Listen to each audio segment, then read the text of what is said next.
Salve, salve galera, eu sou Luciano Martins, estou chegando com mais uma aula de matemática para a turma do sétimo ano. Hoje eu trago como tema a ideia dos números inteiros. Então é a aula 7 da segunda unidade.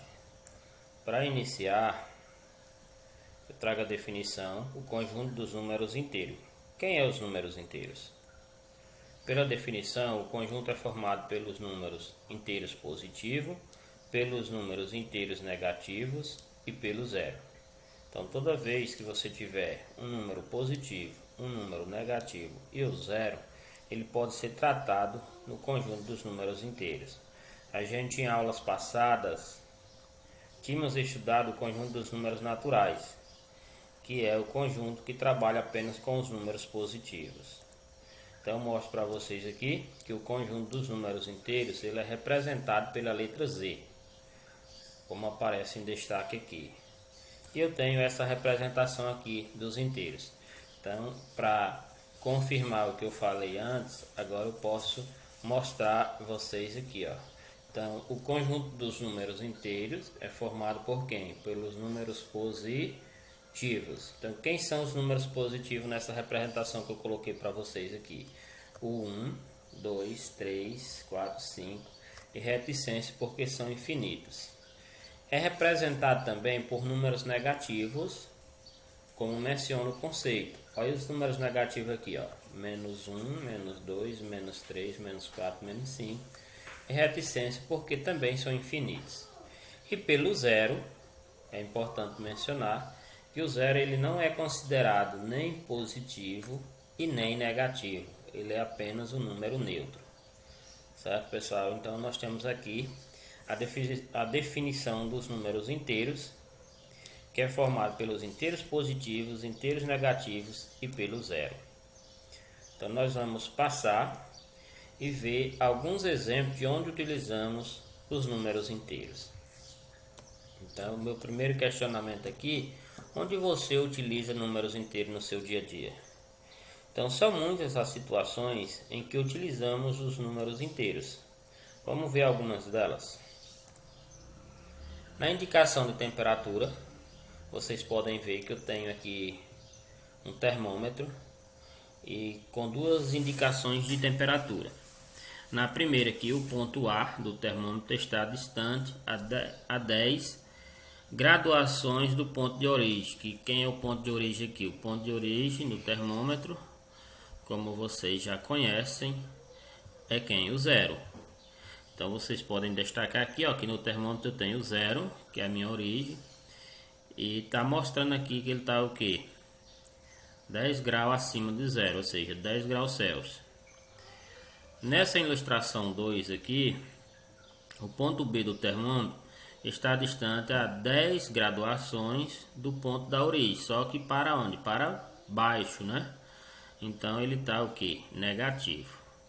Eu vou só mostrar para vocês aqui num outro termômetro que eu já coloco essa graduação definida para vocês entenderem. Olha, apareceu aqui.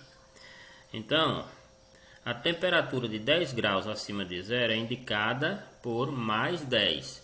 Então, tudo que tiver acima do 10, ou do zero, melhor dizendo, que é o ponto de referência, será positivo, ou seja, aquela parte dos inteiros positivos. Então nós dizemos o seguinte, que mais 10 é um número inteiro positivo. Aí ele aparece aqui, ó, eu reduzi essa imagem e coloquei em uma só. Então aqui eu tenho 10 positivo, porque está acima do zero. E aqui eu tenho 10 negativo, porque está abaixo de zero. Então, tudo que tiver acima do zero será positivo. Tudo que tiver abaixo do zero será negativo. E o zero, como vocês viram na definição, ele é neutro, ou seja, ele é um ponto de origem. Vamos ver outras situações que utilizamos números inteiros. Na indicação de um período antes e depois de uma data determinada. Então aqui nós temos como referência o nascimento de Cristo. E tudo que vier depois do nascimento de Cristo será considerado positivo. Todos os fatos que vieram antes do nascimento de Cristo é considerado negativo. Então aqui eu posso ler 400 anos antes de Cristo, é representado pelo número menos 400. Aqui eu tenho 600 depois de Cristo. Um exemplo é representado por mais 600. Então tudo que vier depois de Cristo, a gente usa o que? Números positivos. Tudo que vier antes de Cristo é representado por números negativos. Outro fato é na indicação de altitude ou profundidade em relação ao nível do mar. Então vocês podem ver nessa outra ilustração aqui que eu tenho o nível do mar aparecendo aqui para vocês. Só destacando aqui, vou fazer um risquinho aqui para vocês perceberem. Eu tenho aqui, ó, o nível do mar. Tudo que estiver acima do nível do mar vai ser considerado o que? Altitude. Então, se estiver acima do nível do mar, o mar agora vai ser a referência, vai ser um número inteiro positivo. Então, essa pessoa que está subescalando, por exemplo, uma serra ou um morro, ele está o que? A 30 metros de altitude. Ou seja, ele está acima do nível do mar. Já esses peixinhos aqui, ó, que estão localizados aqui, eles estão numa profundidade, ou seja, eles estão abaixo do nível do mar. Então, eles é representado por um número negativo. Então, eles estão a 30 metros de profundidade, então é menos 30 metros. Então, se tiver abaixo do nível do mar, a gente vai representar com que? Com números negativos. Se tiver acima do nível do mar, nós vamos representar com números positivos. Certo? Então nós temos outras situações, eu não vou colocar todas as situações para vocês, mas nós temos no nosso cotidiano várias situações que envolvem números inteiros. Por exemplo, saldo de banco, saldo bancário, onde você pode ter seu saldo positivo ou negativo, dependendo da sua conta. Em tabelas de campeonatos, onde o saldo de gol de um time pode ser positivo ou negativo. Então são várias as situações. Para que vocês compreendam um pouco mais, eu vou colocar uma questão para que seja resolvida juntamente com todos. Vamos lá. A questão que trago para vocês é o seguinte: em cada caso, escreva o número inteiro positivo ou negativo correspondente. Então eu tenho essas questões aqui. O primeiro questionamento: uma temperatura de 25 graus Celsius acima de zero. Vamos pensando aí, esse número 25 é positivo ou negativo? Eu vou colocar nas outras questões, enquanto isso você vai respondendo, para ver se você acerta. A letra B, um saldo negativo de 15 gols. A letra C, uma profundidade de 2.500 metros. Esse número será positivo ou negativo? Letra D, 10 pontos perdidos por uma equipe em um torneio. Letra E, um crédito de R$ 1.600. Letra F, 4 andares acima do térreo.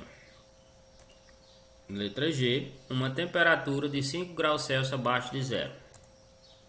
Ou letra H, um débito de R$ 600 na conta bancária. Então vocês podem perceber aqui que são situações em que eu posso representar o número positivo ou negativo. Então vamos responder agora, ver se você acertou. Então a letra A, uma temperatura de 25 graus Celsius acima de zero. É mais 25 ou menos 25? Mais 25. Então o número aqui seria mais 25. A letra B, um saldo negativo, o próprio nome já diz, negativo de 15 gols. Então o sinal é o que? Menos. Então minha resposta aqui é menos 15. A letra C, uma profundidade, a gente acabou de ver lá na imagem, né? Uma profundidade, tudo que está abaixo do nível do mar é positivo ou negativo? Negativo, então menos 2.500 metros. Negativo. 10 pontos perdidos por uma equipe em um torneio. Se a equipe perdeu, lógico, o seu saldo vai ser o que? Negativo. Então, menos 10 pontos. A letra E. A letra E, um crédito. Um crédito é o que? Quando a gente deposita alguma coisa. um crédito de R$ 1.600, ou seja, está na sua conta positivo. Então, mais R$ 1.600. Próximo, 4 andares acima do térreo. Quem é a referência? O térreo. Então, se está acima, é o que? Positivo. Então, mais 4. Letra G. Uma temperatura de 5 graus Celsius abaixo de zero. É positivo ou negativo? Negativo de menos 5. E por último, um débito de R$ 600. Então, o débito vai ser o que? Um número negativo. Então, menos 600. Então, acabamos de ver situações em que utilizamos os números positivos e negativos e, consequentemente, estamos utilizando o conjunto dos números inteiros. Então, vamos passar. Passando aqui, eu quero mostrar para vocês agora a representação de números inteiros em uma reta numérica. A reta numérica ela pode ser representada tanto na horizontal, como vocês podem perceber aqui. Aqui eu tenho a reta, essa primeira reta ela está o que? Na horizontal, essa aqui. E essa outra reta aqui ela está na vertical. Como eu mostrei lá na questão de período de datas, tinha uma reta mostrando o período do nascimento de Cristo. Você já pode fazer essa comparação. Então, todos os números que estão lá, ele tem o ponto de referência que é o nascimento de Cristo. Na reta numérica, o ponto de referência será o zero. Por quê? Porque o zero é quem é o elemento neutro. Então, todos os números que ficar à direita do zero serão os números positivos. E todos que ficar à esquerda do zero serão os números negativos. Já essa escala aqui, a pessoa quem escolhe. Por exemplo, essa reta numérica aqui, ela está na escala de 1 em 1. Porque ela era 0, foi 1, 2, 3 e seguiu. Mas a reta, a pessoa quem define qual vai ser o distanciamento da sua reta. Então, nessa primeira reta, a escala dela é de quem? De 1 em 1. Então, aqui eu tenho os números positivos, mais 1, mais 2, mais 3, mais 4, mais 5 e o infinito. E aqui eu tenho os números negativos. Essa reta é o que? Uma reta horizontal. Nessa outra reta eu tenho uma reta que está na vertical. E apareceu aqui nível do mar. Mas o ponto de referência também é o zero. Os números que estão acima do zero serão os números positivos. E os que estão abaixo de zero serão os números negativos. A escala dessa reta ela está de 50 em 50 metros. Então estava 50, foi para 100, para 150. Se você marcar mais um ponto aqui, seria quem? Seria 200, né? E a parte de baixo também na mesma escala. Então aqui é 0, menos 50, menos 100, menos 150. Se você marcasse mais um número aqui, seria o número que? Menos 200. E assim sucessivamente. Então a escala dessa reta é de 50 em 50. Então a gente acabou de ver que se o número estiver acima do zero é positivo. Se estiver abaixo do zero é negativo. Se estiver à direita do zero, positivo. Se estiver à esquerda do zero, negativo. Vamos resolver uma questão para terminarmos nossa aula. Então, a questão que trago para a gente resolver é a seguinte.